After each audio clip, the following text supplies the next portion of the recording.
Yeah, what's going on? Long time no hear from. I knew I was abandoning the channel, which is still abandoned, but a lot of things have been happening, so I figured, you know what? Still got the channel up. Let me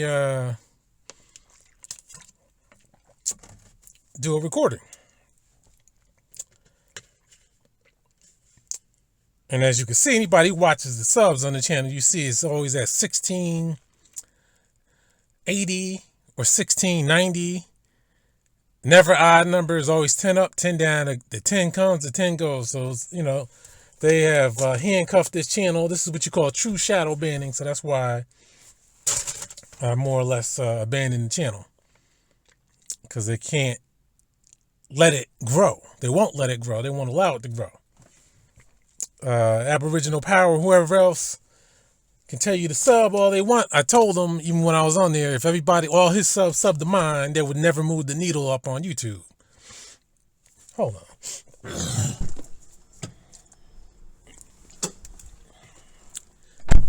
Excuse me. They would never move the needle up on YouTube. So that's true shadow banning. So it's kind of weird that they do it, but they do it to the people who aren't agents and who point out the agents. So you got agents like or con men who like pointing out people, except for themselves, of course. So now they'll point out other Moors, and say that those Moors are the frauds, but they won't say that they're the fraud. What makes one a fraud over the other, especially since that Moorish Science Temple stuff is not even a religion. So who can you say has the real doctrine? You can't make that argument for that type of organization. So all that's invalid. But these people don't like challenging. They purport to be Pan-Africanists. I'm not just talking about Moors. I'm talking about Pan-Africanists in general. One topic I want to deal with, because I was watching a video about someone who did a video about one of my videos, but it wasn't really, I don't think it was my show though, but I was on it. Me and Tyron were on it a few years ago. And he had some guests on. Hold on, what is it? Because I had dry mouth or something. He had some guests on, and I guess they were Pan-Africanists. And what they said, I guess you could say, triggered something in me. Because at that moment, that's when I said to myself, you know what? These people say the same shit that these other people and other black agents say. Except they added some new shit on there. And I'm throwing Sir Suit and Seti and all these kind of people in there too. When they start touching on that alien bullshit. See, they're trying to test the waters with that shit, because, Bill Cooper said that they were going to stage a fake alien invasion. And I thought that was absurd for anybody to even think about it. Because that's about as dumb as you can get out of all the other stunts they pull. But now with AI, holograms, and all this kind of stuff, you never know. Plus the hints of aliens being black people, all that kind of shit. You combine that with Tariq Nasheed's delineation movement that he swiped from me, of course. But of course, it's hard to keep saying that because, after somebody went and surpassed you on it and rearranged the information, it sounds like you're pissed off. But, in a way I am, because he changed it around. Now, looks like it's detrimental to us. Black aliens,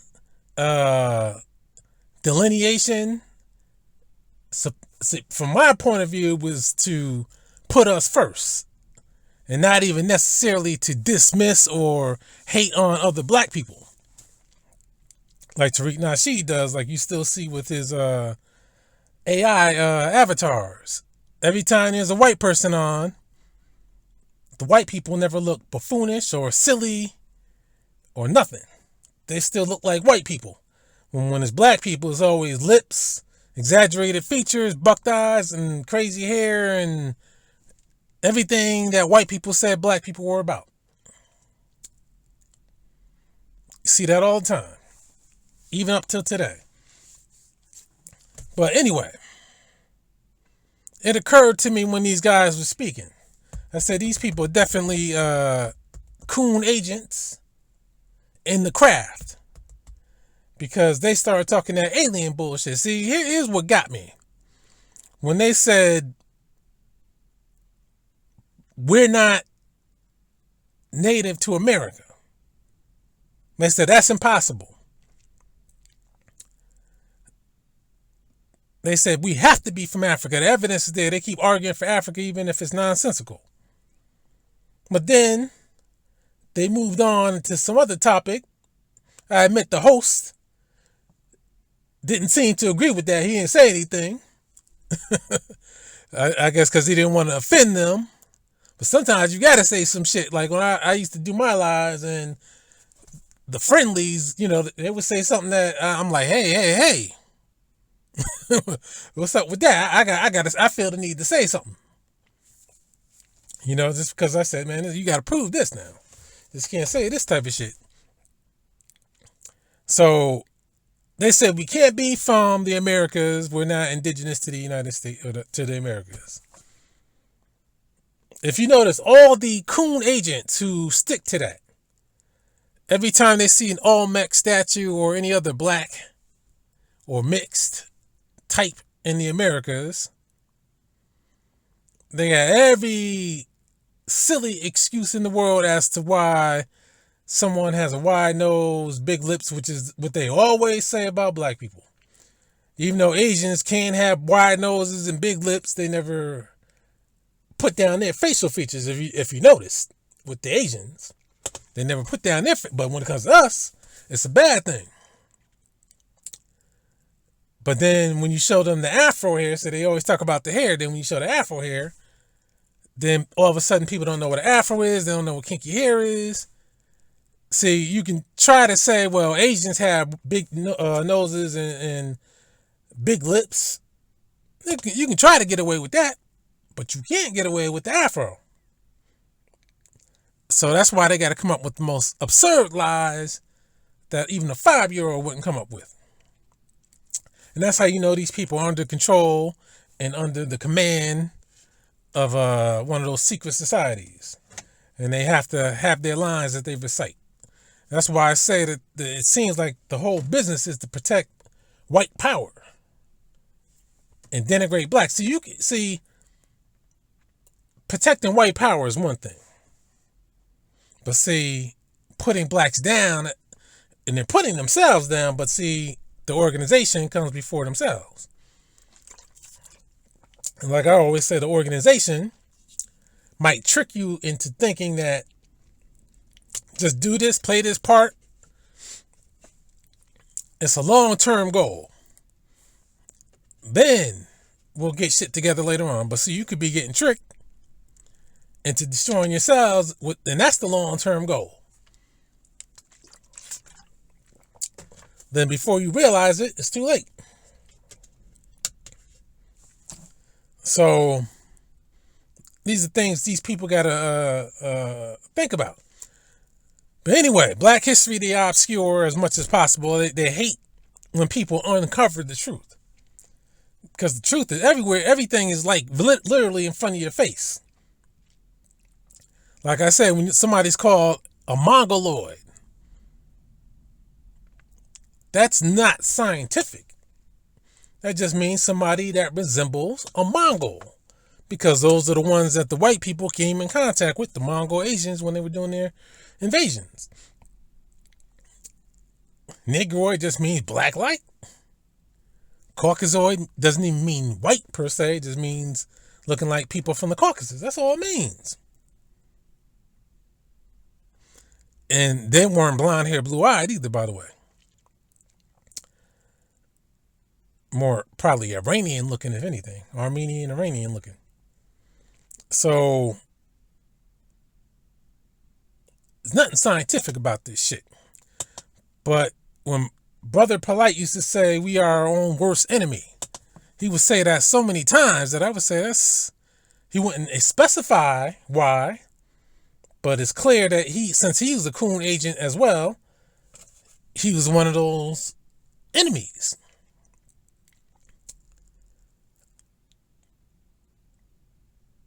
So these guys said we can't be from the Americas.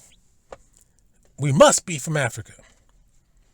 And their whole argument was what the white man said and look at shit. So that's the thing. Oh yeah, and let me get to this other point about this too.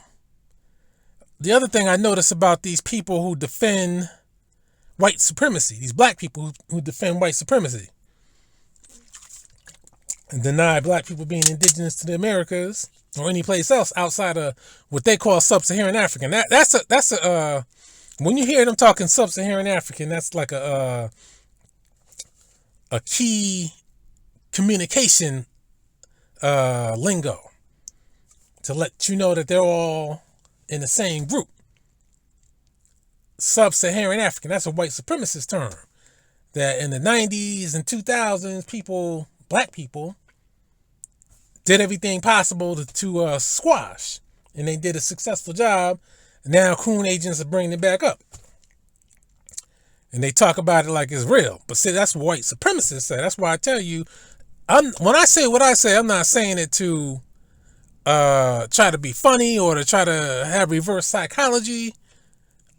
I'm saying it because it's real. These people are actually parroting every single thing that the white supremacists say. So that's how you know who they're working for. Even Pan-Africanism was created by the white supremacists. That's why they defend it. Because these people are Uncle Tom house niggas. I mean, sub-Saharan African. That's what every time you talk about Northern Africa or black people outside of Africa, the first thing they come up with is sub-Saharan. Before YouTube, I battled white supremacists for real. And they will always come up with this sub-Saharan. Okay, well, they're not sub-Saharan. Well, who gives a fuck? I never argued that they were. So why are you even bringing that shit up? Even though you can't tell me what a sub-Saharan is. They never can. That's why when you get on these channels, they always say, oh, you're trolling or get out of here. You know what this, they do whatever they can to not have you confronted. So that's one of the clues, sub-Saharan. The other thing I notice is they always call the scene real to the people they're communicating to, which is black people. They'll start calling white people crackers, devils, white supremacists, and all that kind of stuff. Trying to fool black people. I told you that's what the Nation of Islam has done too. Throughout its history. Calling the white man the devil. All while hating black people. It's an elaborate trick, but it's like a trick similar to people, like I told you before, I used to shoplift when I was a teenager.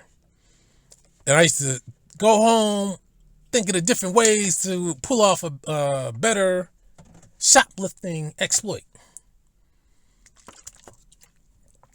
Either from some experiences I've had by mistake or when I got caught.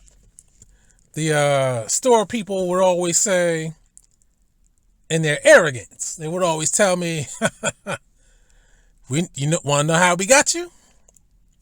And I said, why not? They said, because you stuck around too damn long. So we had eyes on you, buddy. So then I said, oh, okay. So then I said, okay. Then I thought about how long I was in there.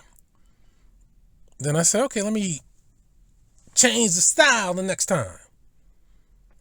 So the next time I'm going to get in there, get in and out in less than 5 minutes. Then that way, they'll never suspect a thing. And it worked. But see, that happened because they revealed. I don't know why it's starting to get hot now. Because because I came in, that's why. But they revealed what happened, and they gave me some tips in their arrogance. So there was another thing, which I did was I modified that. I was thinking to myself, after I actually experimented on the in and out in less than 5 minutes situation, because, you get the layout of the store memorized, and you know where shit is and what you're trying to get. You know where that shit is. So you go in, wear whatever you wear, and figure out how to, because I would rehearse at home too. Figure out how I can go in, see what I'm seeing, snatch up what I need to snatch up. Hide it, because, you got to make sure this shit don't move and fall out when you're on your way out. See, a lot of people, when they used to shoplift, they would buy something and all that kind of shit. I'm like, man, I never did that. Cause number one, I'm like, man, I ain't trying to spend money. I mean, that's the reason why I'm doing this. I ain't trying to spend no money. And of course, you stay in there longer, because the longer you stay in, longer people might be looking at you and see that you got something stuffed somewhere. So anyway, that worked. And then I came up with another plan, which was, now this was the boldest plan, because I said, damn, if that 5 minutes in and out in under 5 minutes, that shit really works. So for people who shoplift, because you see these YouTube shoplifting videos, police shoplifting videos, these people trying to steal fucking everything they can, a carriage can fit, and they do it in the wrong way because number one, they don't look like they can afford anything. That's number one. And two, they got a whole wide variety of shit, and shit that people have their eyes on. So what I did, I said, you know what? We want something bigger, because I had a shoplifting partner too. I said another good way of doing it is to take it right in front of their face. That takes a lot of balls to do that. But see, if you're smooth, now, how old was I? I think I was like 12 or 13 doing this. If you're smooth, you can pull that shit off. And people, you can just casually just get the fuck out of there, and people won't even think twice about the fact that you just stole the shit. If you're smooth. And the whole goal is, don't put emphasis on what you're doing as you're doing it. You just talk to the person at the store like you're having a conversation. You got the shit that you can just roll out. And that's what we did. We rolled the fuck out. Just like that. Because I bought a partner. We want some, we had our eyes on some big toys. So we had the carriage, and just went in there, grabbed some shit. We knew what we wanted. But the boxes were so, because I like stealing shit, the packages, man. I mean, some people got their ways. I just like the packages, the boxes and shit. So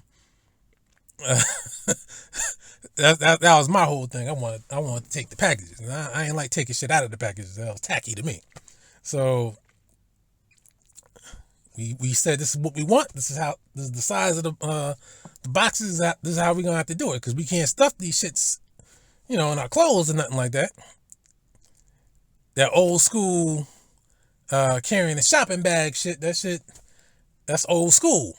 That's that type of shit that they always on the lookout for. But see, the shit that I came up with, I said they ain't on the lookout for that kind of shit, because they're not expecting people to do that kind of shit. See, when you expect somebody to do something, that's what you're looking out for. But you're not looking out for the unexpected. That's how I was able to do that. Well, we did it because it was a team effort. And, we got home, we saw this shit, we said, God damn. Can't believe that shit worked. Anyway, these coon agents, they use code when they speak. They call white people crackers, devils. That's to make us think that they're on our side. But they're not on our side. So these guys were talking, They called us pretendians. How can you trust your grandmother? You should trust the white man. They didn't say you should trust the white man, but when you say how can you trust your grandmother instead of trusting the African thing, they're essentially saying don't trust your family members, trust the white man. Because the white man is the one who told you you're from Africa, not your grandmother. And it's always grandmother. In my case, it's my goddamn mother, period. But they keep talking grandmother, like a grandmother, because they want to put it in your mind that a grandmother is old and senile. Grandmother don't know what she's talking about. She's out of her mind. This was my mother, not grandmother. But they're gonna stick to the grandmother stuff because the sound they can clown that shit. So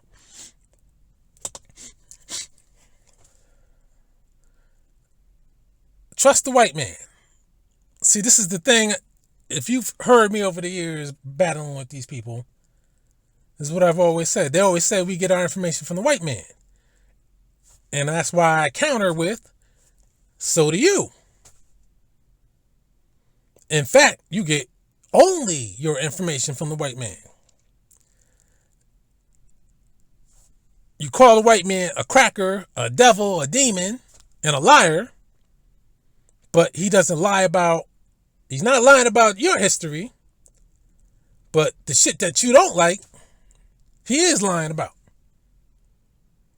If he says, we're from Africa, we were kidnapped by probably a few thousand white people, and take about tens of millions. How that's logistically possible, I don't know, but that's what they want you to believe. Trust in the white man. But when it comes to Africa, and the white man says that you were just in huts, no clothes, and all that kind of shit, now they don't want to believe the white man. But yet when you look at Africa today, and a lot of the so-called West Africa that they keep talking about,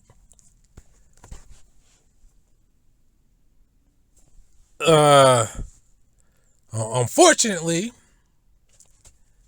it started to look like there was nothing but huts. Because I was looking at a video the other day on Timbuktu. They talking about some of the manuscripts came back. And I was looking at Timbuktu. I said, man, that looks like a piece of shit. I told you that shit when I was doing the Later for Africa series too, man. Because, I mean, before I actually learned about Timbuktu and realized it was in Africa, because I always heard about it, because you always watch some old shows and they would say, from here to Timbuktu. I would be like, I never knew what the fuck that was, you know? And then once I found out Timbuktu was a real place, I kept saying to myself, man, what the fuck was that saying all about? Which I still don't know what that was all about. But then, once I realized Timbuktu was in Africa, so this is when I dropped out of high school, started discovering things. I said, oh, it was in Africa. I said, ain't that something? But at the same time, I didn't know what it looked like. I assume when they're talking about people going to Timbuktu, to the universities and shit, I was thinking some elaborate shit looking like Yale or some shit like that, you know, with that Gothic look. Which, you know, the Gothic look came from Moors in Rome and shit, you know. So when I saw Timbuktu, I said, damn, that shit didn't even look state of the art for the time period. Buildings weren't made out of stone. I'm like, people going there to learn? That shit is crazy. So they had the Tuareg wars that they always have, you know, race wars in the middle of the Sahara. The renegade mulattoes, as I call them. That's what I call anybody that's mixed and they side with the other side instead of being neutral. They destroyed a lot of the manuscripts. But see, that's why I say when people talk about African artifacts being in European museums and other museums, I say, you know what? as of right now, is better off in their hands. The only way it's not better off is if there's a war that breaks out. But in Africa, even if there's not a war breaking out, they don't even take care of the shit because they don't know how to take care of the shit. But the shit is simple. All they had to do is get a fucking scanner. Even if the scanner, even if that was too much for you, get a goddamn digital camera and take pictures of all the goddamn manuscripts.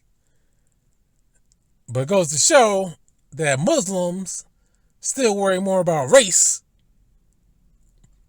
than Islam, because if those were Islamic manuscripts, they were all written in Arabic, they wanted to destroy them. Why? Somebody, I assume, the white man, the small hat, must have ordered these people to do these things.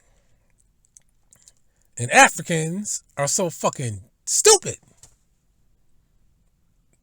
They don't know how to defend. They don't know how to. That's why you got to build weapons, man. But again, I can't tell them these things because, you know, if it's meant for them to go down, it's meant for them to go down, man. Timbuktu, once I realized it was made out of mud, I said, who can learn from a place where the buildings are made out of mud and you got to keep remudding the building in order to keep it standing from crumbling, prevent it from crumbling down? I'm like, that's fucking crazy. And you look at it today, it looks basically like a dust town, desert dust town. That's why these Pan-Africans, the Afro think tank and the African guy, they always show you pictures of what people did in Africa in the past, and they gotta they show you some buildings here and there in Western Africa. First thing I always notice is, like I tell you, the lines are not straight in the buildings. It's like they just built the shit as they went along, just thought about it and said, let's just start building, as opposed to planning it and knowing how to keep lines straight. When you look at buildings in Asia, shit can go back thousands of years, any part of Asia. The one thing that you always notice are symmetrical lines. The symmetry is unbelievable. Even in Egypt, the symmetry was perfect. And I hate to say it, but when you get out of Egypt and Sudan into other parts of Africa, you don't see that kind of shit. You might see a little bit of that shit towards Ethiopia, but you don't even see that shit in Libya unless it's a Roman ruin. Even the Berber dwellings in Libya, Tunisia, Algeria, even that shit is raw, like you see in most of West Africa. Raw mud shit. It's not sophisticated. So again, this really makes me believe, I know Pan-Africans are going to hate this, but I think the evidence shows that I think Asians, I'm talking Mongol style Asians, moved into Egypt.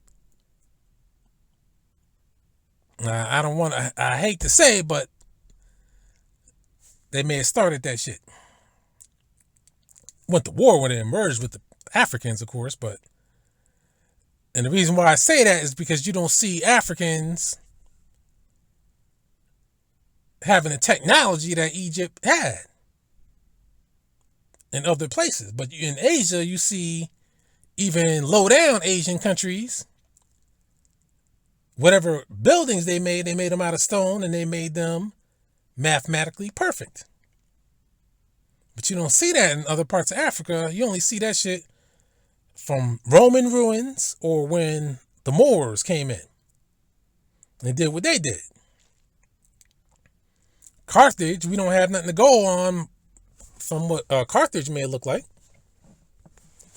So, you know, it is what it is. But and the reason why I say that, like I said, you see that King Tut Cain, you see that clear Mongol Asian, clearly straight hair, clear Asian features, clear yellow skin.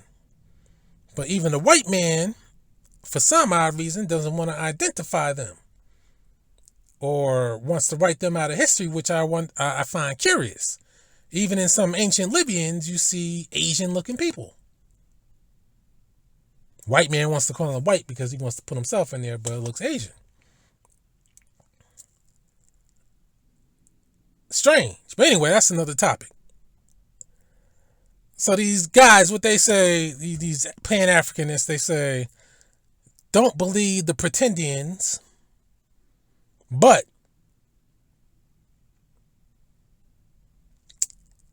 black people they probably got black people in outer space,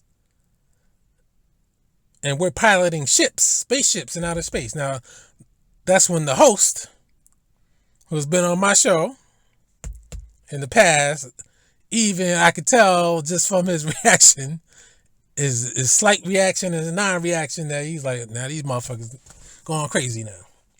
You know? But you see, I could tell he's just like, I ain't gonna say shit because I don't want to fuck up the part that we agree on, you know? I don't want to fuck that up. They talking about we piloting spaceships in outer space and shit. See, shit like that, they want you to believe that we're not from the Americas. They tell you black people were everywhere on the planet except for the Americas. And now these people are starting to accept that we were in Europe now. And the only reason why they're accepting it is because they lied so fucking much that now people have investigated the truth so much that they have no choice but to fall back and accept that part of the truth. Or else they're going to look like they're really lying. Because if you can't see certain things, just like the people with the Olmecs, if you can't see that that's a black man, see now with the Olmecs, they either want you to believe that the shit didn't exist and you're just hallucinating. But if they did exist, which we know they did because the artifacts, those are kind of black people that, truth be told, we haven't really seen much of. We don't see too much of. Unless that's the stereotypical big red lip black people. Apparently there's a whole history that the white man is covered up since he's been here. With the help of black allies. Coon allies. So that's one thing. We can't be from America, but we can be from, we're right in outer space piloting spacecraft. This is what these idiots want you to believe. But see, they're trying to set up the fake alien invasion, slow burn, test market, how people react. And like I said, there's always control agents that say, oh yeah, we've been doing it for thousands of years. Well, where's the proof at? See, this is why I don't waste time with none of these people. I don't waste time trying to explain, counter each point. I don't try to show evidence on nothing. And I'm going to tell you why. Once they make outlandish claims like we're piloting spaceships in outer space for thousands of years and right now, all I want to know is to show me the evidence. You can't show me the evidence. I don't want you trying to talk me into shit. I don't want to hear nothing else. Show me the evidence. Because if you know that we've been piloting spaceships for thousands of years and we're in outer space right now, if you know it, that means you learned it from someplace. So now you got to tell me where you learned it from so I can know it. But of course, if you can't present the evidence, that means you're fucking lying. And there's no need for an extended conversation. You either show it, like they say, source up, or get out. But I don't want an encyclopedia's worth of sources. Because usually when people do that, they're not trying to source up. They're trying to fraud up. That's what they're trying to do. So, just get to the point. Just like you got to the point where you said we're out in space with spaceships. Show the spaceship. Like Seti with his mother wheel and all this shit. He's a long-time agent. That's why whenever he gets on popular topics, he'll eventually get back to the fake fantasy world, which is where they want you to keep your mind at.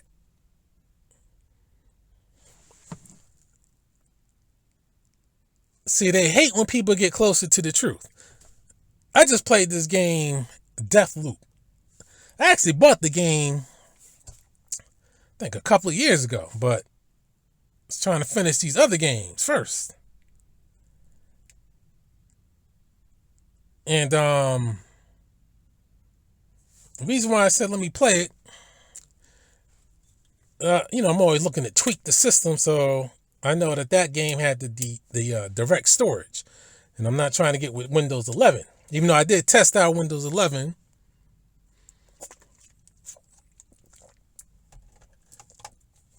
before I redid the hard drive. And I gotta admit, Windows 11 was fucking quick on the game.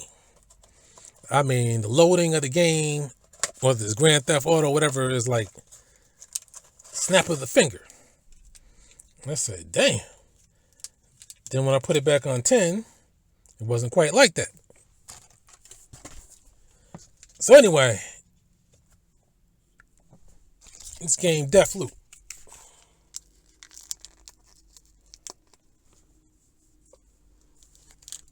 Great game, great story, great graphics, especially if you have, an advanced system. So,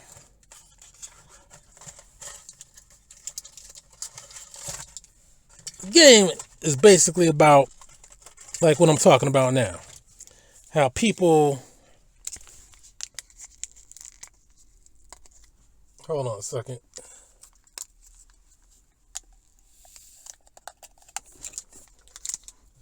It's basically how people, let me try to do something quick.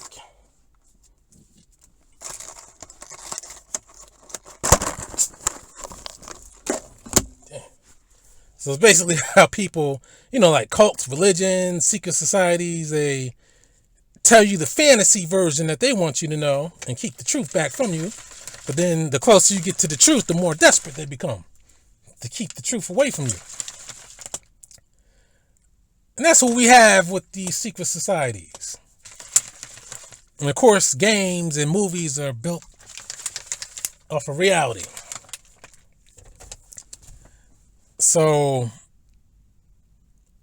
in that game, the closer cult came to knowing the truth, the more desperate they were to make sure that he didn't know it. And the ending was a strange one. Almost seemed like he accepted it. But now that made me get into the Arcane Studios again. I realized I had that Redfall game on my computer for like 2 years. I ain't even downloaded the shit yet. After I bought that last GPU, it came free, but it got bad ratings, so I didn't even bother fucking with it. Now that I see that they made that game too and they improved it, I'll check that out now. And Dishonored, I think I got one of them. I got Dishonored 2. And they said that Deathloop was the pseudo sequel. I said, oh, the graphics were stupendous in that game, man. And the weapons. Whether it's Arcane or Bethesda as a whole, when it comes to those first-person shooters, it seems like they got that shit mastered like no other. That's their specialty. Some people specialize in that shit. Just like Rockstar got the GTA type of game. They got that shit mastered like no other. So that's what that game reminds me. That's what these people remind me of. Cults. And that's what these secret societies are. Cults. Keep the knowledge away from the people, because we want them to accept our lies. Now the question is, why do they want lies? Now there's two scenarios for the reason for the lies. One, when you think about the small hats, they claim to be of the nation of Israel, God's chosen people to rule the world, but yet Never in history have Israelites ruled the world. Now, Hebrew Israelites might tell you something else, but just like these more science people will tell you something else, which will be lies, because there was never, you got to find black people, because you know what they usually do, they'll point out black people in Europe and say these were Israelites. No, in order for people to be Israelites, you got to tell me that they were Hebrews and they were following David and all that kind of shit. Moses and David and all that kind of shit. You can't tell me, oh, they were black, therefore they're Hebrews. What's their Hebrew name? If they didn't have a Hebrew name, they weren't Hebrews. You can't tell me, it's like Morris Science Temple. If you listen to Taharka Bey, he talks this pseudo Pan-African shit. But I think it's mainly to go against Tariq Nasheed, which is not a good way to do things. Just, you can discredit Tariq Nasheed without trying to discredit black Americans. But see, I have a problem when people do that, because now you're putting us down. Now you're acting like a Pan-African, where everything that we do, that's another trait with the Pan-Africans. Black Americans are terrible. Every other black is great. Told you that's what made me leave. Now, I tell you, a lot of these people, they listen to videos of mine and other people. That's what agents do. Even if they don't listen to it themselves, their sponsors listen to it and tell them, this is what you need to do.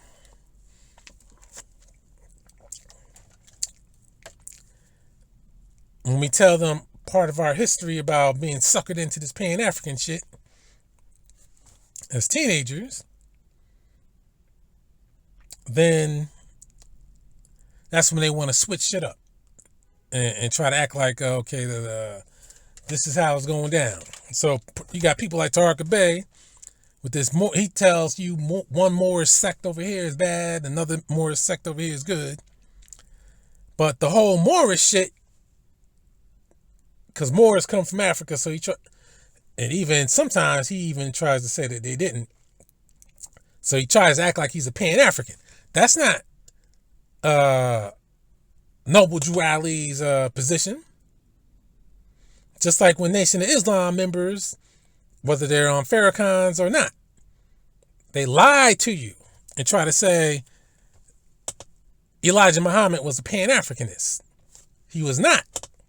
Again, don't worry about what they want you to listen to what the lies that they're telling you and say that this is the truth. You don't worry about that. I learned this just through life experiences. Because sometimes, I'm not gonna lie, part of me was naive at a time. Used to fall for a few things. But then I look into everything. And I don't fall for nothing. Luckily, that was in my teenage years, younger teenage years. So different life experiences will get you a different way of thinking. Well, you don't have to go by what they're saying. Go by what if they're a so-called religion or any organization, you go by what their rules, regulation, their credo, whatever the hell it is, you go by that. Elijah Muhammad, Asiatic black man, not African black man. Nation of Islam, you never see them wear an afro. Black women in the Nation of Islam, they don't wear afros. They don't even wear their hair in their natural way. You've heard the saying from the Nation of Islam, was it fried, dyed, and laid to the side?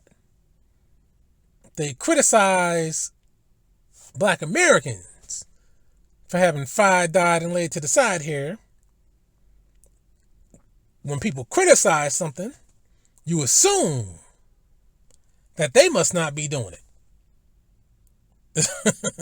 But when you actually look at the Nation of Islam females, that's how they kept their hair. Fried, dyed, laid to the side. Except that they covered it up. When you can see part of it, you see that it was fried, dyed, laid to the side. The males, afros. Never wore afros. Even Farrakhan criticized afros because it was too black. Remember, your hair wasn't supposed to be looking like that naturally. Our hair is defective according to the Nation of Islam. Nation of Islam is pro-white. I keep telling people they're pro-white. I mean, everything is right in front of your faces. The leader of the Nation of Islam was a white man, the founder.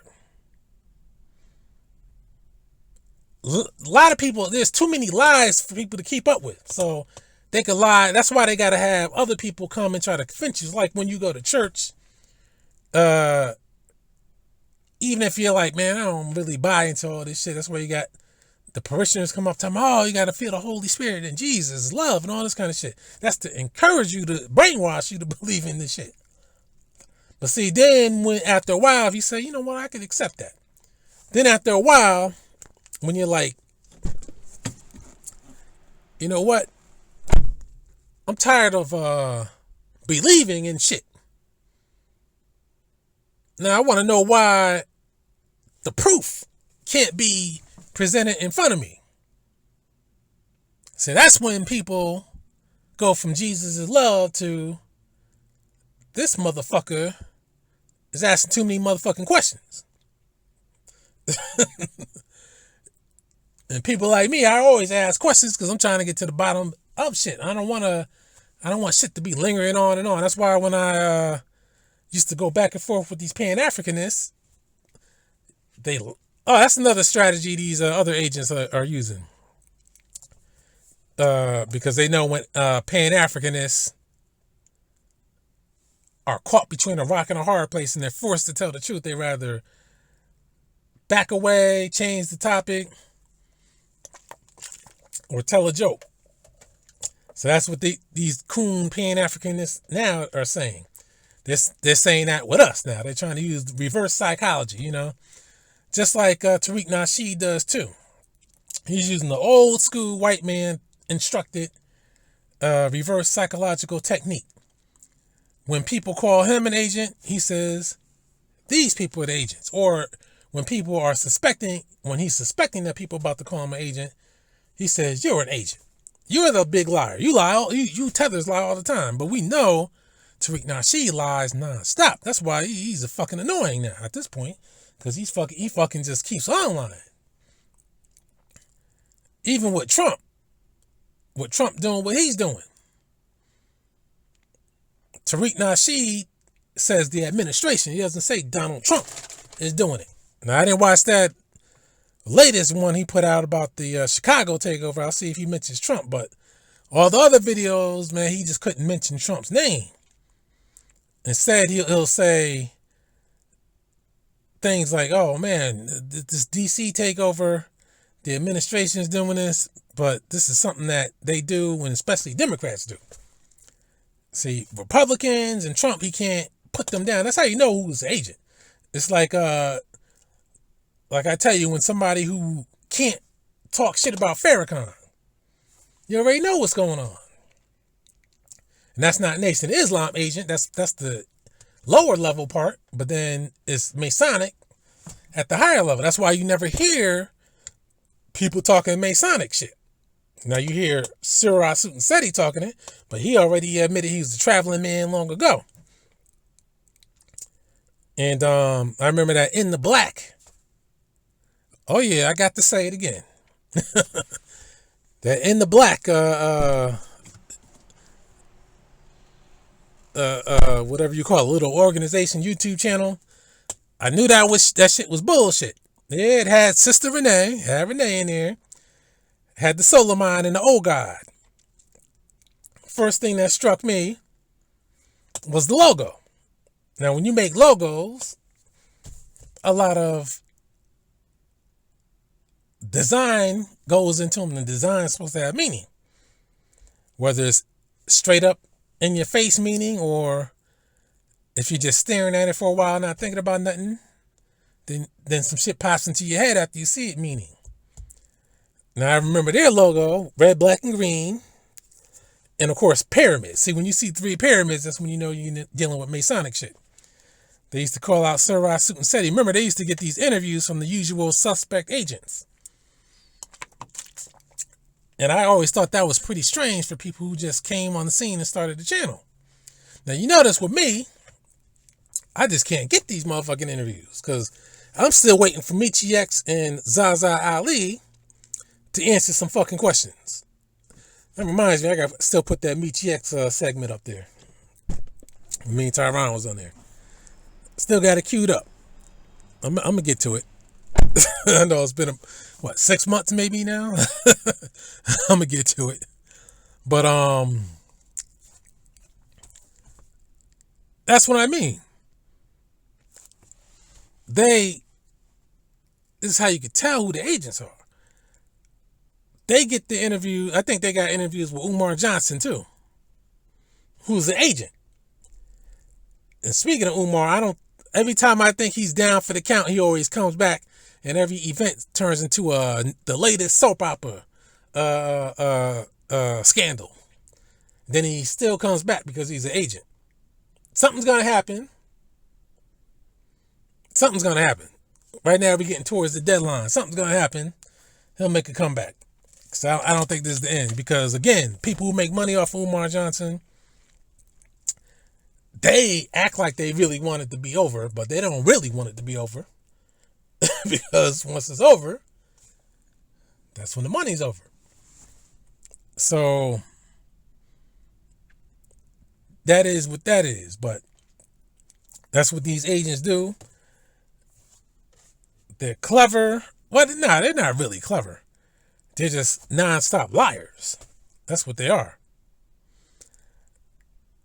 See, people like me, I can outlast them. See, the Tarka Bays like them, he's a liar too. Again, with his organization, he'll say things like, we're African. Yeah, you know what? That is what the Moorish Science Temple of America said. Unlike the Nation of Islam. But when you examine what they do and who they claim to be and what they practice, then you ask yourself, is it really African? See, because with these Moorish people, you got some suspicious things going on. You got half of them saying we're Moors from America. And Egypt is in America. I never hear them say Nubia was in America. Never hear them say Greece was in America, but Egypt was in America.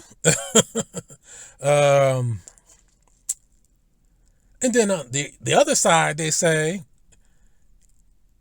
Moors were Berbers and we're from Morocco. And then when you challenge them on that, like Taharka Bey was challenged the other day, then they say, well, it wasn't just Morocco, but that's one place we look towards. See, you gotta understand, Noble Drew Ali wasn't the smartest guy in the world. In Morocco, see, if you don't know history, you think Moors, Morocco, as opposed to Moors, Mauritania too, and all those other countries. Tariq Nasheed had a little discussion over a guy about Moors, because I believe Tariq Nasheed is a Moor. It's funny how that shit happened to come up when I'm relaying that shit to the Lady Warrior and a few other people. I think that's kind of funny, because now he's addressing that type of shit. It's written on, it's all, like I said, it's all in your face what these people are about. If you just separate what they tell you from what is laid out before you. The Moorish Science Temple, the other half says they're from Morocco, Berbers, and all that kind of shit. So they want to take history from Carthage to 1492. But then you look at a guy like Taharka Bey, first fake name, Taharka from Nubia. Now we know Nubians and Egyptians were not Moors. That's a fact. And why some people probably try to say, well, they were all black and all African. Their cultures were clearly different. Berbers were clearly had some type of, I don't want to say continuous culture, but it was a general culture that was clearly different from ancient Egypt. And more in like with the peoples in West Africa. Now, I know that guy that I was battling Tariq was talking about West Africa. See, let me tell you something else too, man. Before I had a channel, that's why I hate Tariq Nasheed. He'll steal information and credit the shit to somebody else. I'm the one who put out that the Moors came out of Senegal too.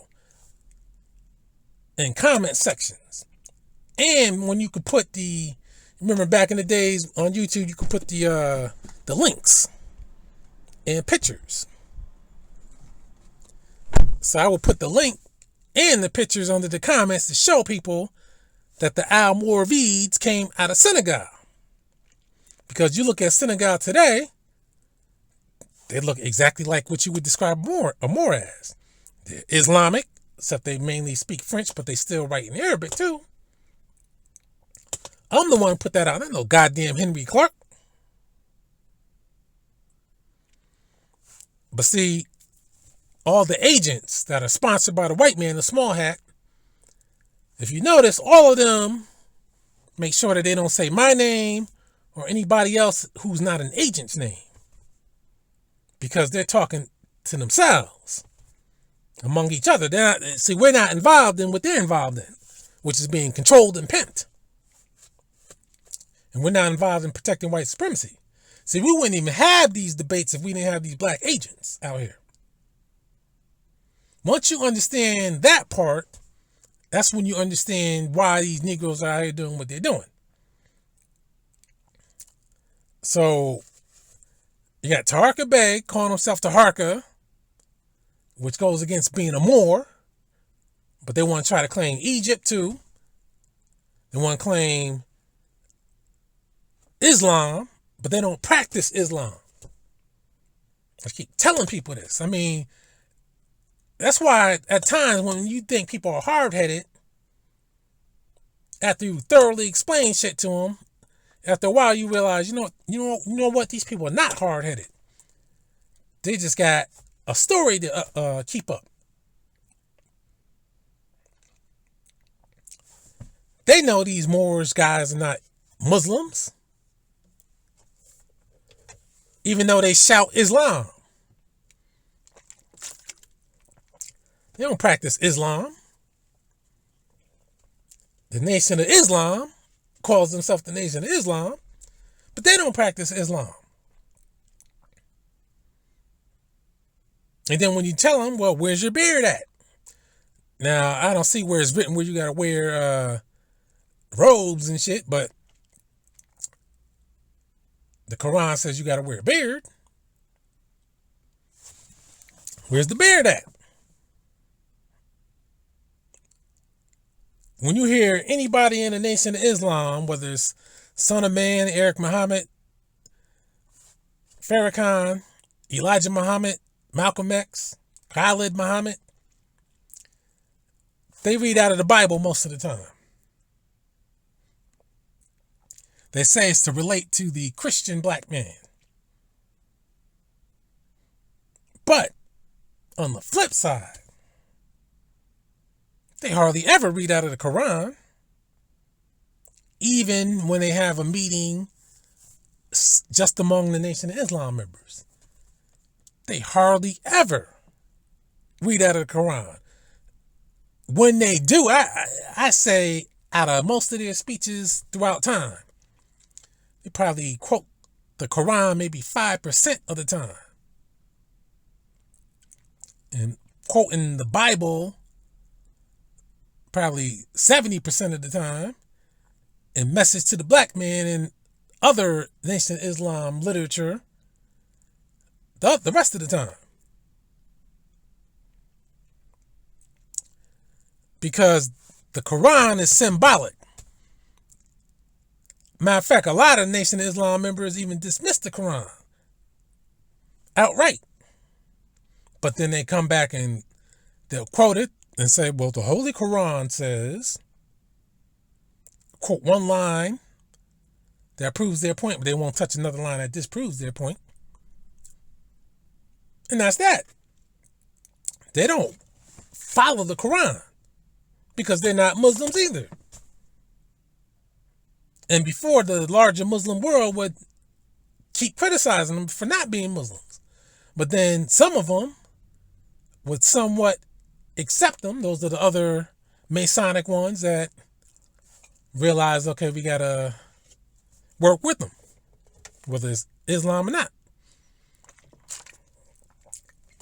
Same thing with the Moors in Tarka Bay. You can't call yourself Taharka and claim to be a Moor. And then on the flip side, the other shit that's right in your face, the fez, which is a Turkic hat, and then they try to confuse people because they think people are stupid.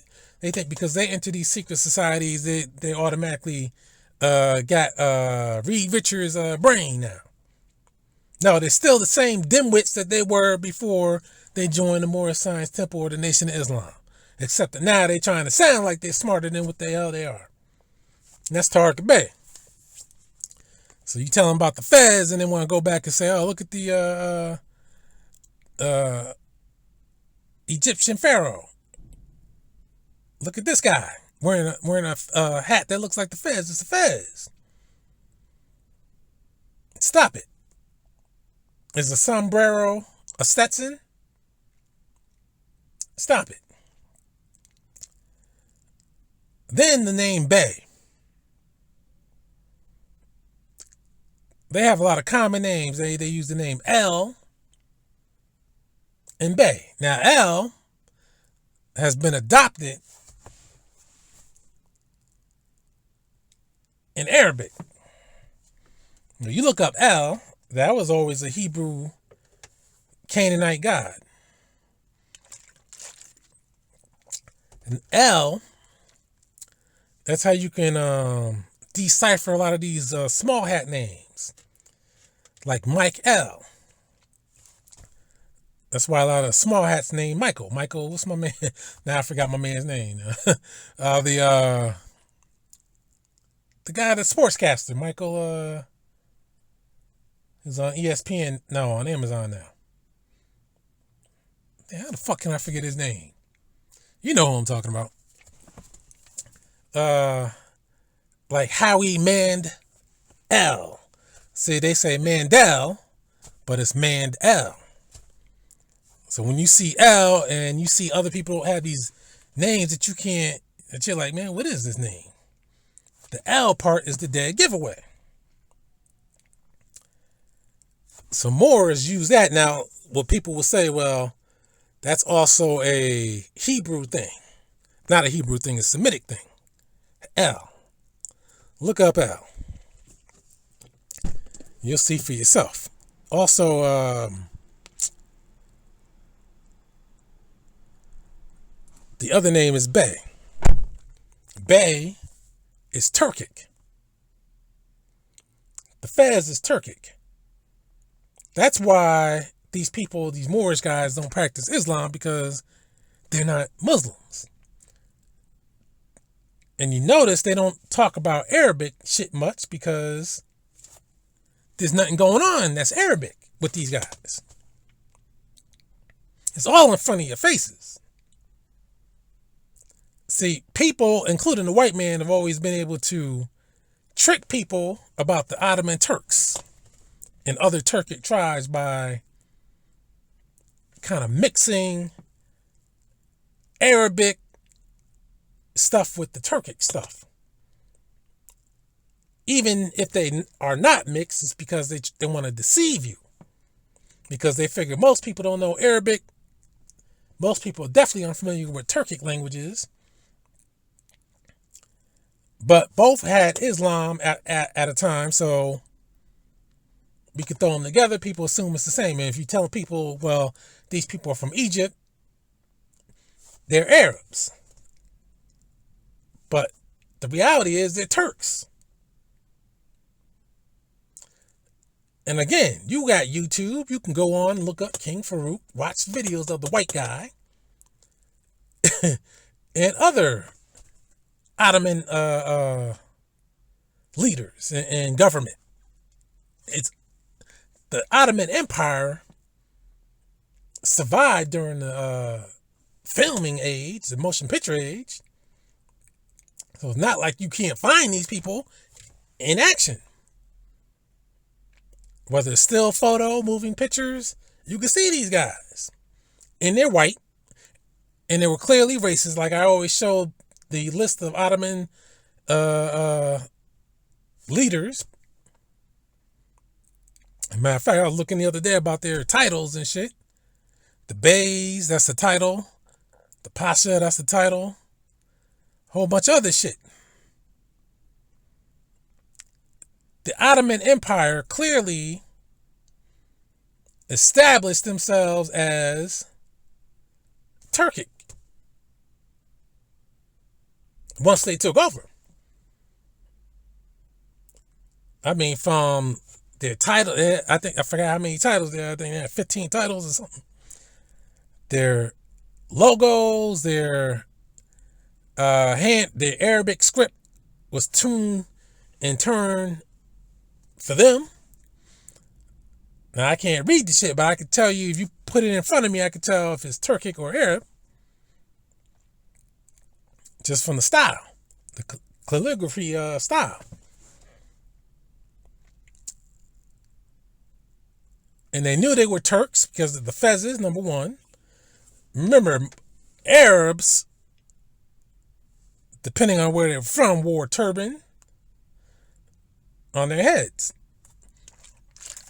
So when they were in control, that's why you go back before the Ottoman takeover, if you can find actual drawings of Arabs, because, you know, the white man, because they were black, so the white man likes to hide shit and say that Islam forbids the reproduction of the human image. So that's why you can't find any pictures of the original Arabs that took over. You can find some drawn by Turks. That's why anytime you see Muslims, drawings of Muslims from, you know, early 1000, you'll see people that look obviously Mongol Asian. Those are Turks.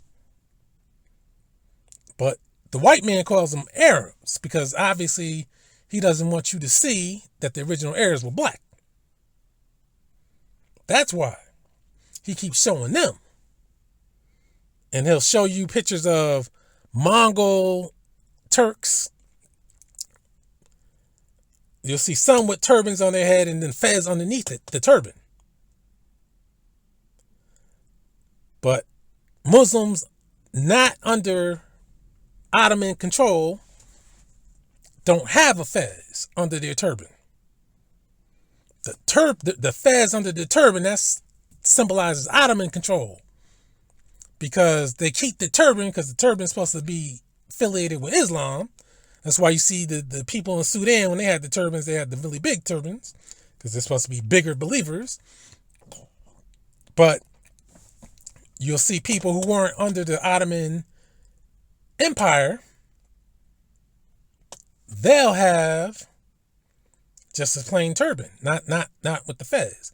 Once the fez came in, then after the Ottoman Empire really took control and sold shit up, they got rid of the fucking turban and rocked the fez. And then the fez became, like, if you watch Three Stooges or, you know, some of those old shit from back in those days, they'll have skits where they have a guy who's supposed to be Arab or something like that. They'll usually have a fez, or they have the Arabic headdress or something like that. Those were used interchangeably because of the vestiges of the Ottoman Empire, especially in the 1930s. So this Moorish shit, when it was created in the 20s, the Ottoman Empire was still what was known as the symbol of Islam at the time.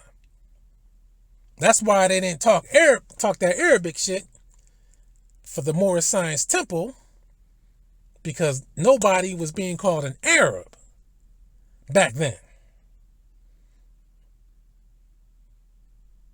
They were Turks.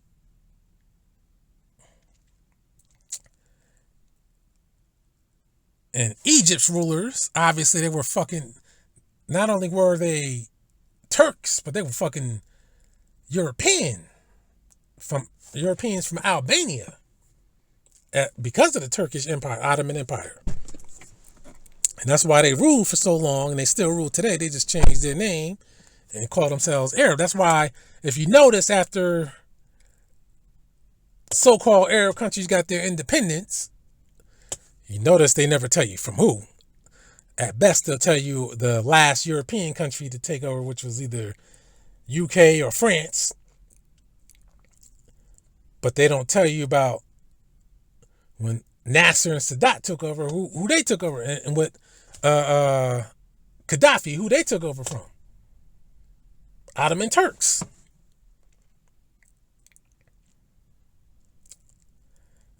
If you notice, that's why the Arab League starts coming about. Because they got rebranded. That's how they keep the land.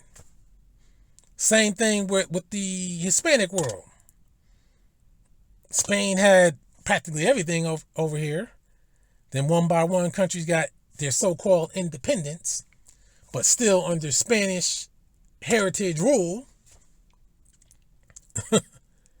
So now they're called Latin Americans, but yet it was once all under Spain. You change your name slightly, you keep the land. No central control from Madrid. You still got the country of Turkey, Constantinople, that was the capital of the Ottoman Empire.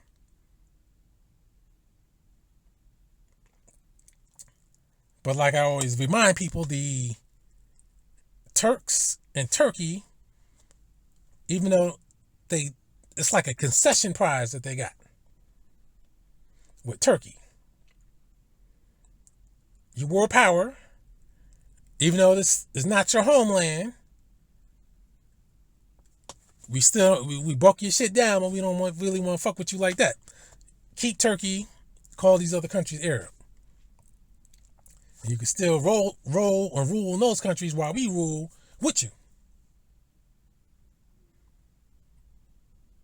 But the goal of the Europeans was to break down the Ottoman Empire so they can move in.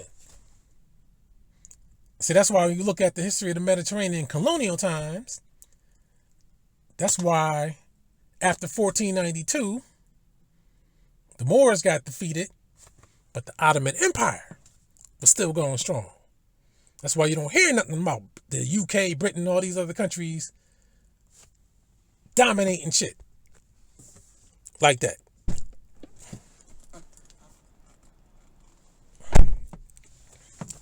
Of course, you know they went to Egypt. But again, those are later dates, though. Later times. And they still didn't have control of the Ottoman Empire. Anyway, this is what these coon agents are all about. They're tricking us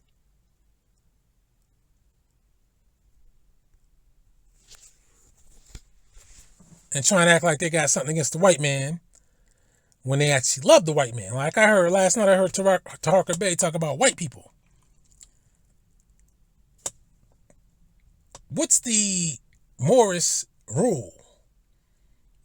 Don't call white people white. Don't call black people black.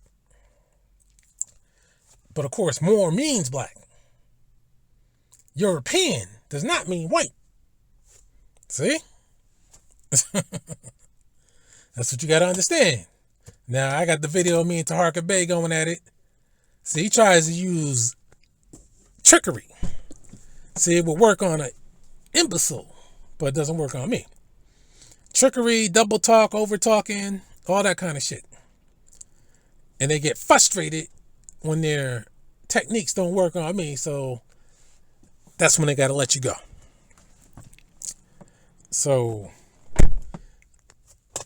you got to understand that. Now let me just get into this Umar Johnson shit real quick. Touched on it. And I'm going to talk about this ICE too. Or this National Guard shit. Umar Johnson.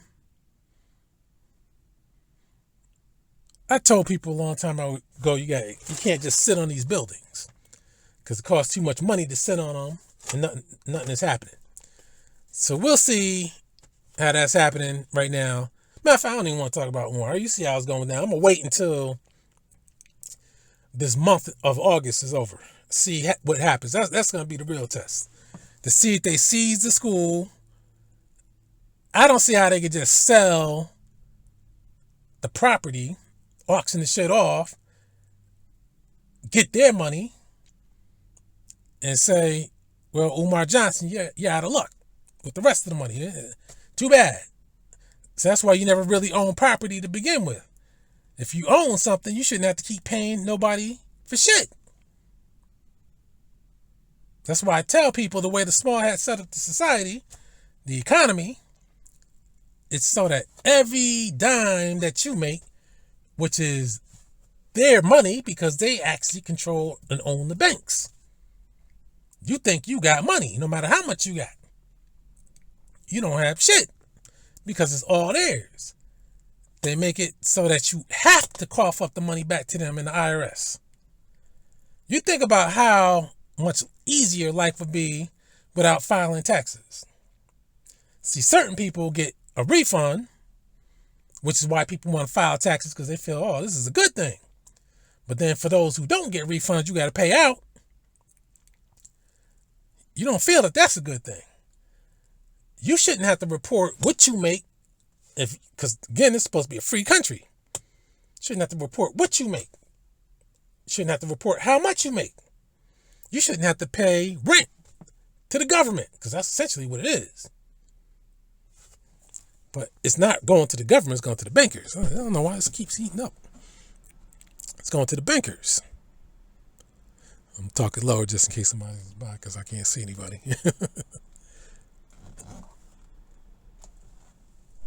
Trying to get a bit of cool air in, but it's going to the bankers. They want to keep track of what you make, how much, and how. The main thing is how. That's the key part. Once they keep looking through shit and see, and they're going to go by the amount. And if they know something else, like how you living in a mansion and shit, you only claim you're making $100,000 a year, that's some shit they're going to look into. But they want to know how so they can stop the how. If you look at an example, are YouTubers. Again, it took me a while before I realized that people made a career out of YouTube, quit their jobs. But apparently only the authorized persons can quit their jobs and make a lot of money as a full-time job. Because you got these auditors, they're going around, some of them are stupid. Those are another group of idiots. Because they think they're smart when they say, oh, I go around, I do this for a living.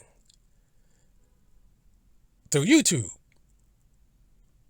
When you say that, that means now they can control you because now they can just demonetize your ass and put it into your shit.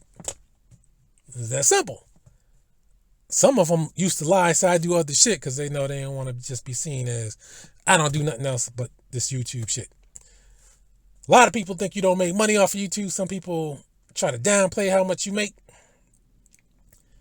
But if you got at least 70,000 subs, matter of fact, in that game, the subs don't matter. If you get at least 20,000, 50,000 views per video, and that's what these auditors get. That's why more people keep joining up.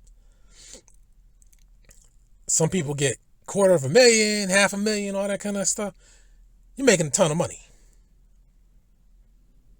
So people, before you can make your money on YouTube, it was up to you to file the taxes. And I'm not going to lie, I never filed because I'm like, number one, I forget. That's number one. Number one, I'm like, shit. Number two, that'll put a damper on what I was making. But it was mainly because I forgot. But then, when they changed the rules, first they lowered how much you can make. Then, they made it so that they take the taxes out. So that way, people who keep trying to get slick, they're forced to get that money out. But that doesn't stop people. As long as you're still getting paid, it's coming through, you're going to keep doing your thing. So,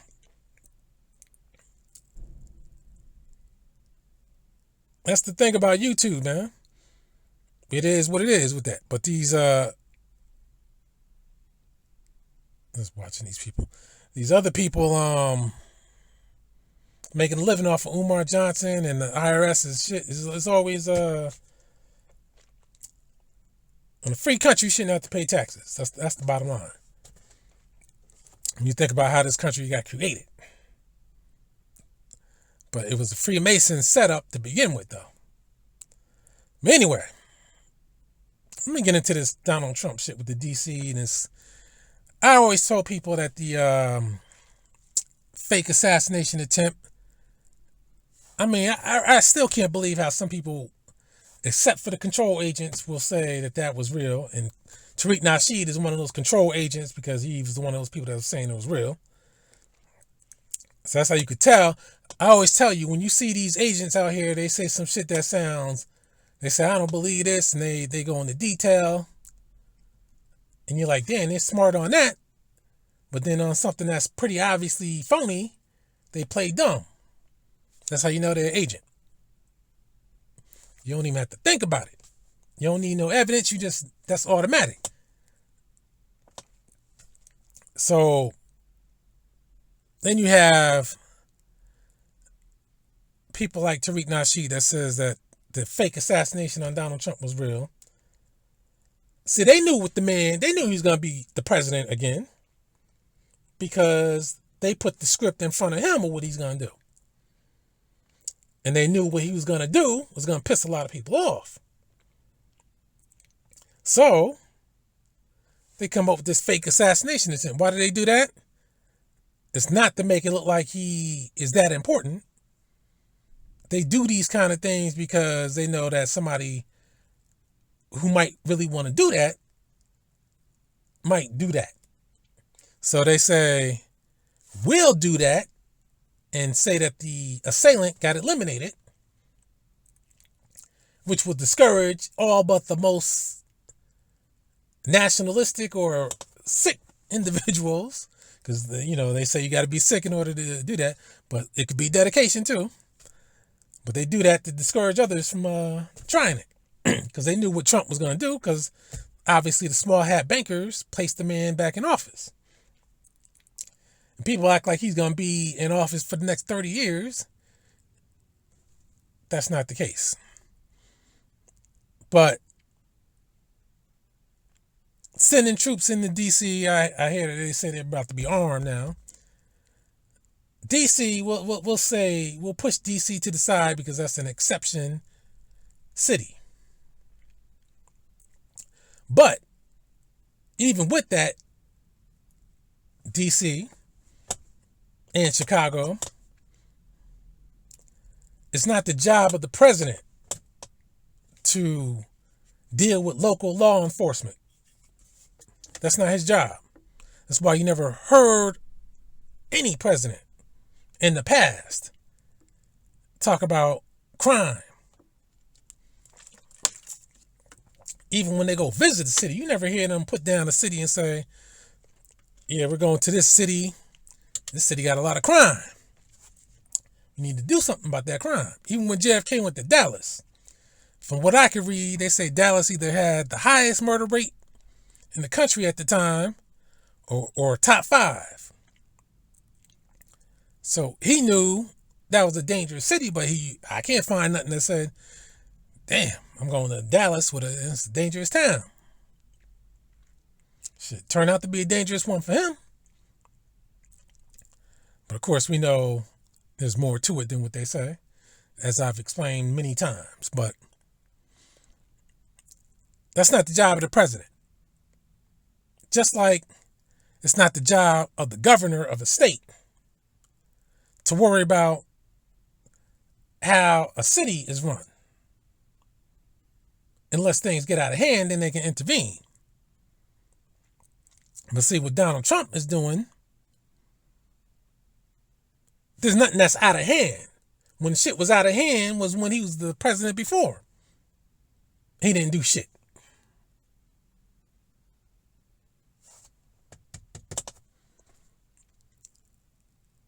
Each state has a governor and a capital. It's the governor who runs the states. Each state has their own laws. There's no federal law for most of these crimes in each state.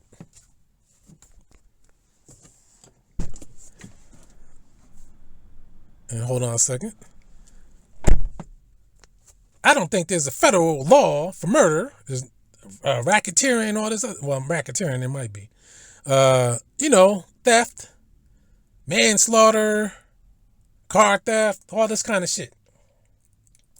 That's for each state to figure out. That's why you got some states that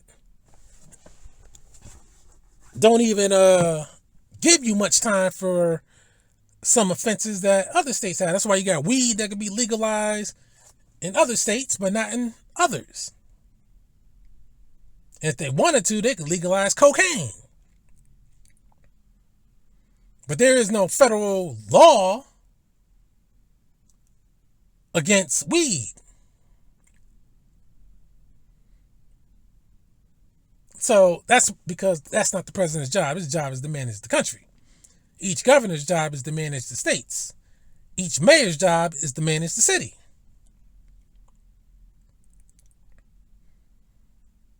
If the mayor has a problem with crime, see, in other words, what you want to know, what you want to see is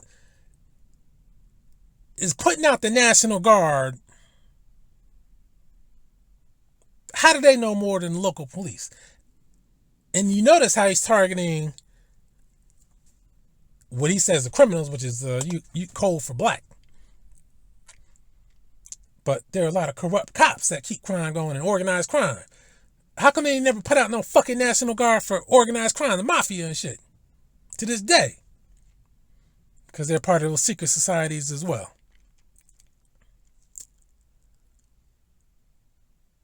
Corrupt cops, they're the ones who need the National Guard after them. Trump, it's not his job to police any place in this country. The National Guard, it's not their job to police any place in this country because they're not trained law enforcement. They don't know the laws of the wherever the hell they're deployed to. The governor is supposed to be asking for National Guard troops, not the president pushing them onto people. What can he do? When you see those 1960s riots, that's an example of shit getting out of hand, cities burning, shit getting destroyed.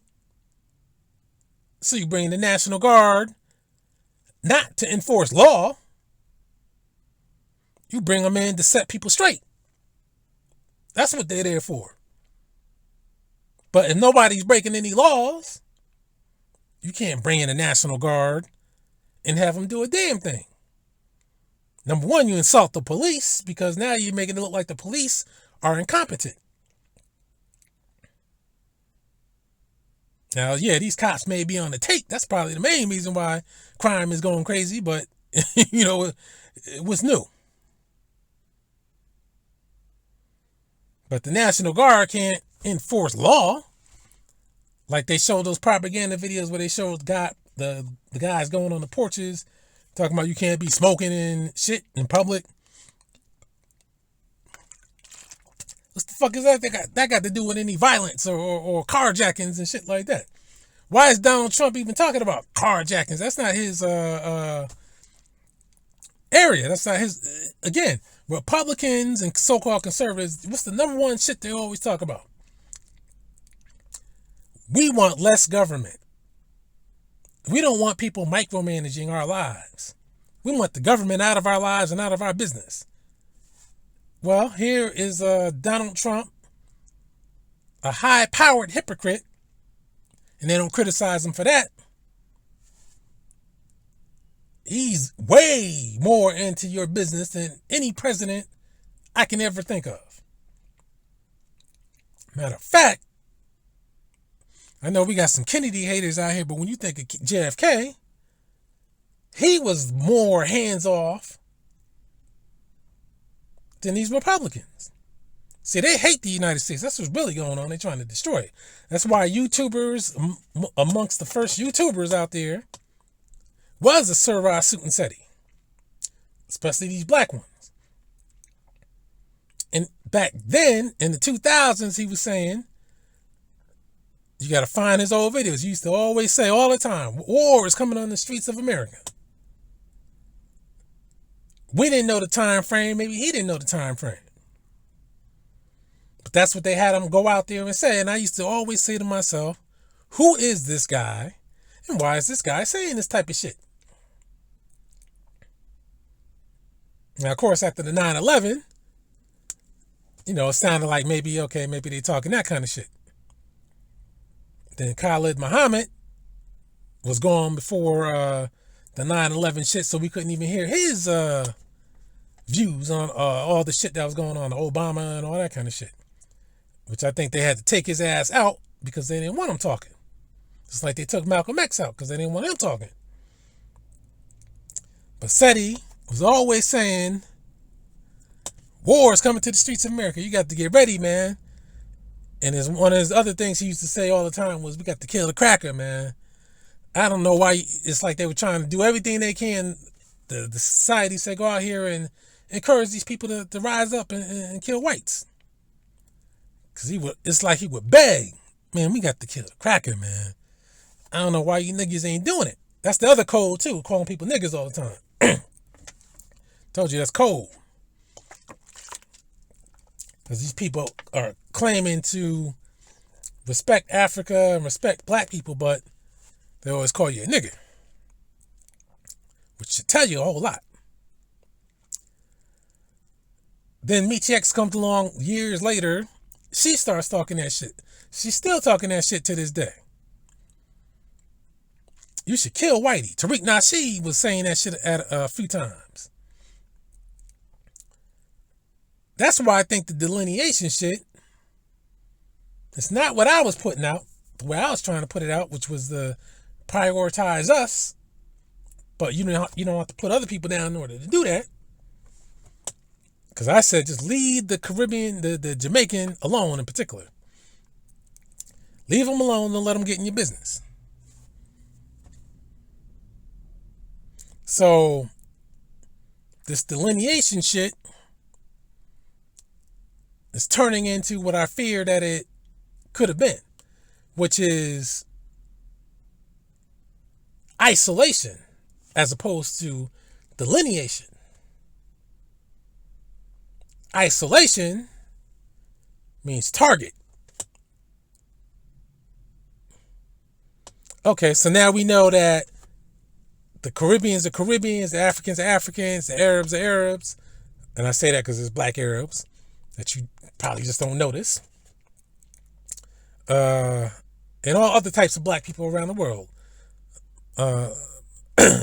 Oceanic ones, Pacific Islanders that you may not even notice that are around because they just blend in better, I guess. Like that Patty Mills in the NBA. If he was walking down the street, you wouldn't even notice the guy.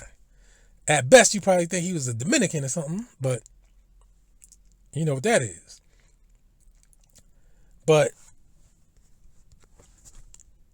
isolationists, I think that's what's happening. Get a little air in. It's not terribly hot. But this isolation shit, this delineation and that code word of FBA,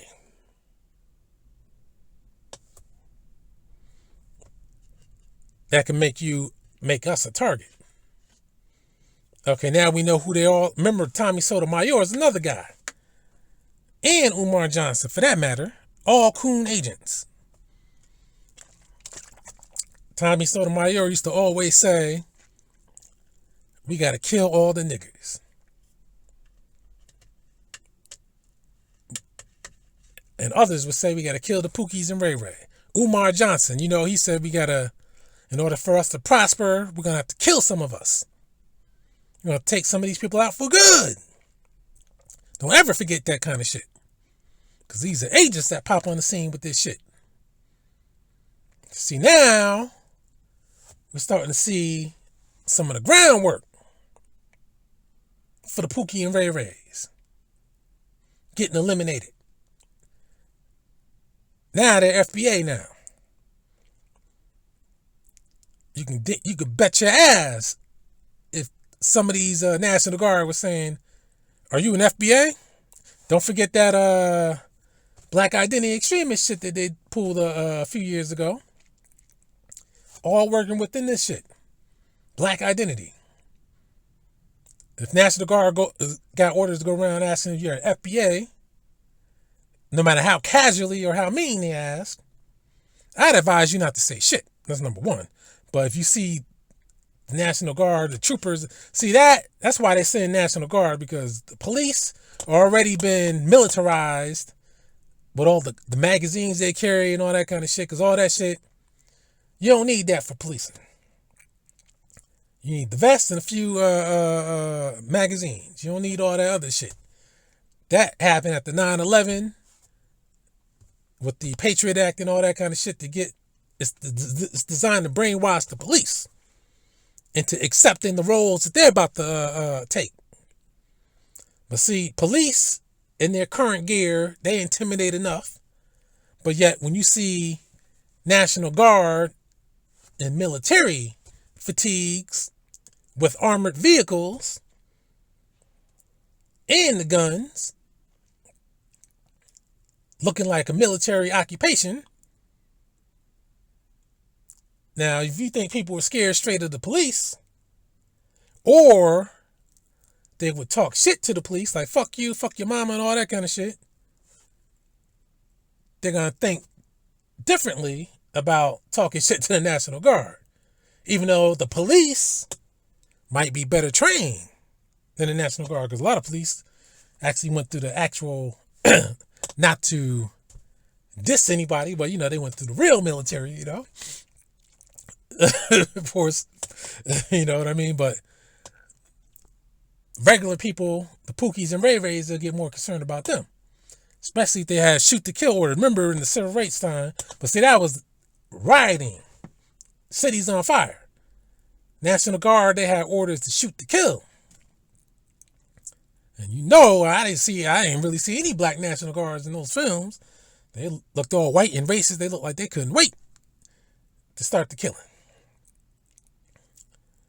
So this FBA shit,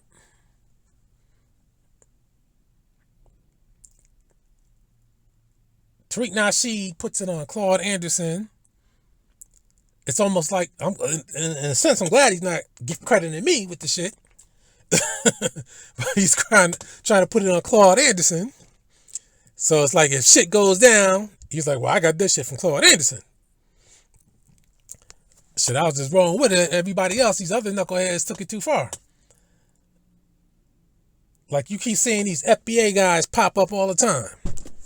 Like that guy that was on Tarek Bay's video the other night, last night. You're like, they do nothing. All of these people, all they do is just copy verbatim But Tariq Nasheed says they only know how to respond to certain questions that Tariq Nasheed has been asked or responded to, in only the same way that Tariq Nasheed knows how to respond to, which is try to avoid most shit or blame other people. I was on this channel, some guy called FBA updates or some shit like that. He was fucking annoying because he seemed like he was a motherfucking retard. All he did was copy Tariq's attitude and the same shit, talking about we, the Africanists, the this and the other and all that kind of shit. We hate them and all that kind of shit. Again, if people remember me from even before the YouTube channel, because that's when I started. That's why you hear Tariq Nasheed talking about, now I've been doing this for 10 years. That's bullshit.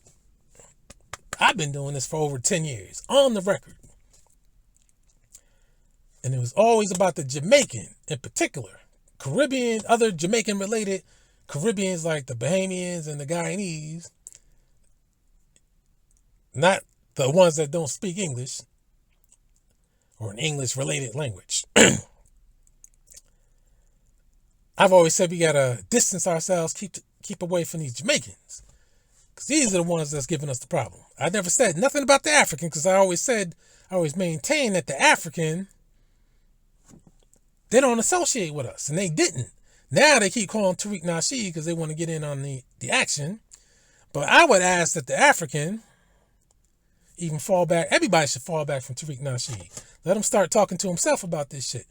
Because again, like I always say when I make these videos, he goes sick when he's talking about black people. But when these white supremacists come on, it's always heavy duty respect and all that kind of shit. Sir, ma'am. You know, he might throw out one disparaging word here and there, but you can see his emotions ignite when he's talking about some black people. So, with this National Guard shit, I don't know, last time I read, I think the governor said governor of Illinois said he was going to refuse the National Guard because he didn't ask for him. You can't just keep in mind, DC, Chicago, heavily black populated areas. Los Angeles, that was a ruse with that ICE shit. Again, that's another case of don't listen to them. Think for yourself and see what it is that's really going on. See, when it comes to this immigration shit with these Mexicans, like I tell, Mexican types. That means types, people that look like Mexicans, don't look like anybody else. But all across the part of the country, which is most of the country that didn't have Mexicans, these people have been shipped into every crack and crevice you could think of. They didn't sneak in here.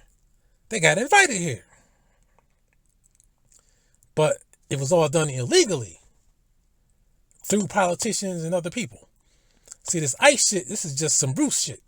You know, Trump is not going to be in office for the next 10 years. Taking down 4 people here, 2 people there. If that's not theater, I don't know what is. And that's why they always have people getting pissed off talking about, you ICE? I hate ICE. That's a bunch of bullshit. Don't forget when they were having during the Biden term, they were having all the agents coming in. Not the agents, the migrants coming in, staying at hotels. How'd they get here? Why did they have to ship them here? Why did one governor say, well, I'm shipping them to your state? How come the feds didn't jump in and say, hey, you can't do that? Because it's a bunch of bullshit. How do you know it's bullshit? I downloaded, but I didn't watch that Captain America New World Order. The downloaded Eternal, was it not Eternal? The So I don't even know the name of the movie. Thunderbolts. Didn't watch it. I don't even know why they had to make a movie with those motherfuckers again. But in Captain America, you see the black Captain America got to have a Mexican partner. See, they got to use us to usher them in. Just like that Bad Boys 4. Will Smith with his Mexican son. Look at how they accommodate these people that they claim that they don't want. And notice how the Mexicans that they want to put in the movies, Blue Beetle, notice how they're the light kind. They don't seem to like to put the dark ones out on TV. It's like they're repeating what we're doing. This is white supremacy. The closer you are to white, we'll put your ass out there, but the closer you are to your true, what you are, black, we're not putting you out there. So, this is what you got to look at. How they accommodate them. They hook them up with room and board. They hook them up. In every TV commercial, you see a Mexican or a Hispanic of the Mexican style. They got to be light again. Wendy's, that Takis chicken sandwich, that shit look like a bunch of garbage. And notice with Wendy's, a lot of these Wendy's only have Mexicans working there, period. But they keep trying to introduce a Mexican style sandwich. Excuse me. They all look like garbage and they all don't last long, but they keep trying to do it. Churros. I think there was a churros ice cream, churros cereal. Before these people came over here, the only thing Mexican that was available was Taco Bell, on the border, and maybe a tiny bit of Mexican themed independent restaurants. Why? Because we, regular people, other people that aren't Mexicans, even other Hispanics, just don't eat Mexican food every day. You just can't do that shit. I don't know how the hell they do that shit. Like Taco Bell, I might go to Taco Bell twice a year at best. Shit costs too much to even go to now. On the border, the last one I remember, that shit, I think this shit is closed down. There's another one. I guess Chili's is type of a Mexican type of place. And you see more Mexican themed foods on the menu, like at Fridays and places like those. In other words, they don't want them to leave. So if you want people to leave, you don't bring their culture to a place where there was none. You do that because you want them to feel at home. Now, compare that to what they do with us. They've been wanting us to leave from the get-go. That's why they hire these coon agents in these secret societies, and they keep trying to talk us into going to Africa. Whether it's Marcus Garvey, whether it's the Nation of Islam, who said we need a land of our own, we need to separate from the white man. Whether it's the Moors, who, like I was hearing Tariq Bay talk about, we need to get our own. He tries to sound like he's doing something and saying something. We need to get our own. You got to do this, FBA. You got the organization, man. You ain't doing nothing.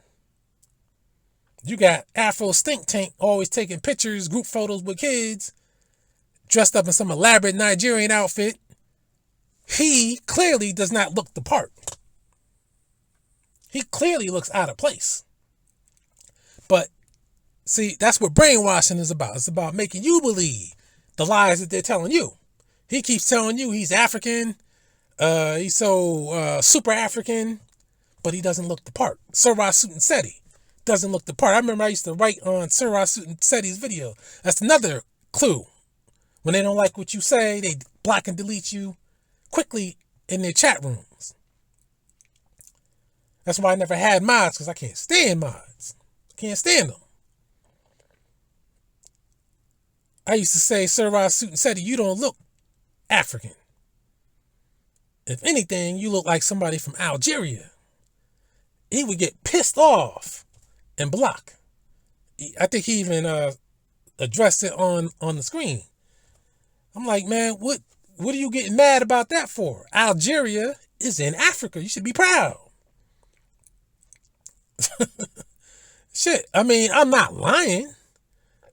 He and Stink Tank, they're fucking deluding themselves if they think they look like Manute Bowl or somebody like that, man. Matter of fact, I always tell you, those are the Africans they can't stand the most. I won't say they can't stand, they don't like or don't celebrate the most. The Sudanese. South Sudanese in particular, but the reason why I still say Sudanese, because you got people of the South Sudanese style still in Sudan, and they prefer the Arabic way. But, you know, those are your people that you should be putting on a pedestal, but those are the ones you dismiss the most. Those are the ones directly related to the ancient Kemites and the Nubians. But those are the ones you fuck with the least. It's fucked up. But this is the reality. This is why I tell you these people are not real. They don't believe in being black. Black is what we call ourselves. Well, we're called and will be adopted. And they accept it because it's been repeated that way. Ask them what an African is. They can't tell you. I said Sir Seti looks like an Algerian, which is in Africa. For some odd reason, he's insulted. And that Wadi Maya, he finally went to Algeria. I've been begging the man for so long. Now he got to cover the rest of North Africa, though. And even more Mauritania. I ain't going to have him go there. That shit might be too dangerous. But go to these places. That's what people need to do. It's almost 2 hours. Why not? It's been a while. But we got to be on the lookout. See, if you call yourself an FBA, you might be somebody who's targeted for destruction by coon agents. See, you got to ask yourself, like I always say, coons like Jason Whitlock and all these other types, they love pleasing the white man. They love hearing the white man say, you are a black man, he is a nigger. Meaning, I like you, I don't like him. Which also means, I can predict what you're all about, and I got you under control. That person, I can't predict what they're about to do. I don't have them under control. So that's why I don't really like them, because I don't have them under control. You're a coon, you're under control. That's what it really means.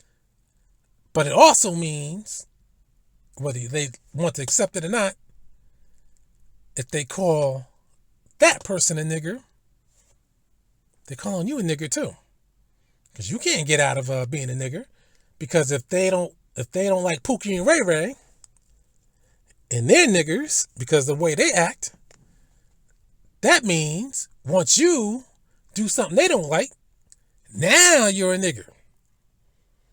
That's why that O.J. Simpson, I bought that Made in America. Once when he was skinning and grinning, getting the white women, they didn't like him having the white women, but as long as he was cooning, hey, we'll let a coon take the white woman. Then it was fine.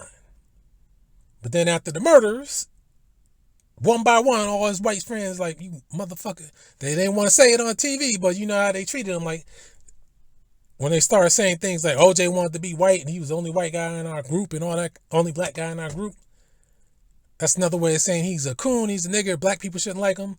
We're going to persecute his ass. So you shouldn't like him. Why? Because we don't like him now. That's why you shouldn't like him. But when we did like him, you didn't like him. We were trying to get you to like him. That's why you got to leave other people alone. Stay on a good foot, so to speak. And then you won't get led astray. That's why in YouTube world, you got to understand there are people who adopt shit quickly and take shit too far. Either because they want the quick money grab or because they're just fucking sick. That's why you got to watch out for sick motherfuckers, man. I'm telling you. Got to watch out. But, we got some interesting times going on. We're going to see how this Chicago shit is going to play out, because when people start, because you know it's the Chicago news died down about shootings here, shootings there. When people start sending in, I say starting trouble. When the shit is calm, that's a problem. It's got to be for a reason. Maybe they're trying to finish off the job they've been trying to finish for the longest time, which is to kill us. DC, why now? Why not? If they really wanted to do something, why not in the 80s and 90s when the drug and DC was not only the capital of the U.S., but the constant murder capital of the U.S. too? They didn't give a fuck back then. I mean, you read the stories or listen to the stories Apple was talking about, and then investigating some of the shit. You know, they left bodies on people's estates, rich people's estates. Although that wasn't their intent. It's just that it was in the woods and people had big estates. I mean, DC being the murder capital is all over the fucking news. Dangerous. No National Guard. Who were the presidents back then? Reagan and Bush and Clinton. And, two Clintons, one Bush. And Reagan. And Bush again, really, as vice president. No National Guard. No concern. You just had, there was a video about Bush holding up a bag of cocaine, declaring a war on drugs. How come he didn't send the National Guard in? Why? I used to say to myself, where did he get that bag of crack cocaine from? How come he's not getting arrested? I tell you why they didn't really do a war on drugs, because people, Bush disciples like Bill Clinton and Bush agents like Barry Seal, who goes back to the Kennedy assassination, telling you that coup, that's why I always refer to it, because that shit, that coup, that was serious business, man. Because Kennedy's trying to break up organized crime too, so that means breaking up all these illegal drug importations. You know, illegal drugs takes in so much fucking money off the books. Who the fuck wants to stop it? But the government shouldn't be the one dealing it. But, and then Barry Seal gets hit up. That's why you can't do that dirty work for the government, man. They're eventually going to take you out. It's crazy how far this shit goes back. But it's not surprising that people from the 50s and 60s, you know, the high peak racist times, will be dealing drugs and trying to kill black people. That is interesting, because I bought that 3 the Hard Way Blu-ray, which was, you know, about that type of story. Blu-ray doesn't look that great. It looks kind of soft, but it's the reason why that movie was never really shown that much on TV throughout the years. So I downloaded that Escape from Alcatraz 4K. That shit look good. 4K, I think the size I had, it was only 6 gigs. That shit looked really good at only 6 gigs. And I bought a Shaw Scope Volume 2 off of Walmart for $53. I saw that it was sold by a third party. I made sure I paid for that shit with PayPal just in case something goes wrong. That's a good deal, great deal. If that shit turns out to be legit, even if it's used or open already, that's a good deal. Because to me, that one has the best movies that they had in that volume 2. But we'll see if I get ripped off or not. But that's why I got PayPal, just in case I get ripped off. So this might be a world record. This might be the longest one I ever did. And it's hot. So with that being said, I'm gonna close this out. And I had to redo my computer, which I never did when I bought the new hard drive, the PCIe 4.0. I didn't want to go 5 because those run too hot. I see the speed is sped up now because I just copied the old 3.0 drive to the 4, and it had vestiges of the old Intel shit in there too. It just couldn't get off the computer. So now all that shit is definitely gone, and the shit is looking unbelievable. Sound is even improved, and sound was even unbelievable with the separate DAC on it. My God, that's all I can say. So with that, I'm out.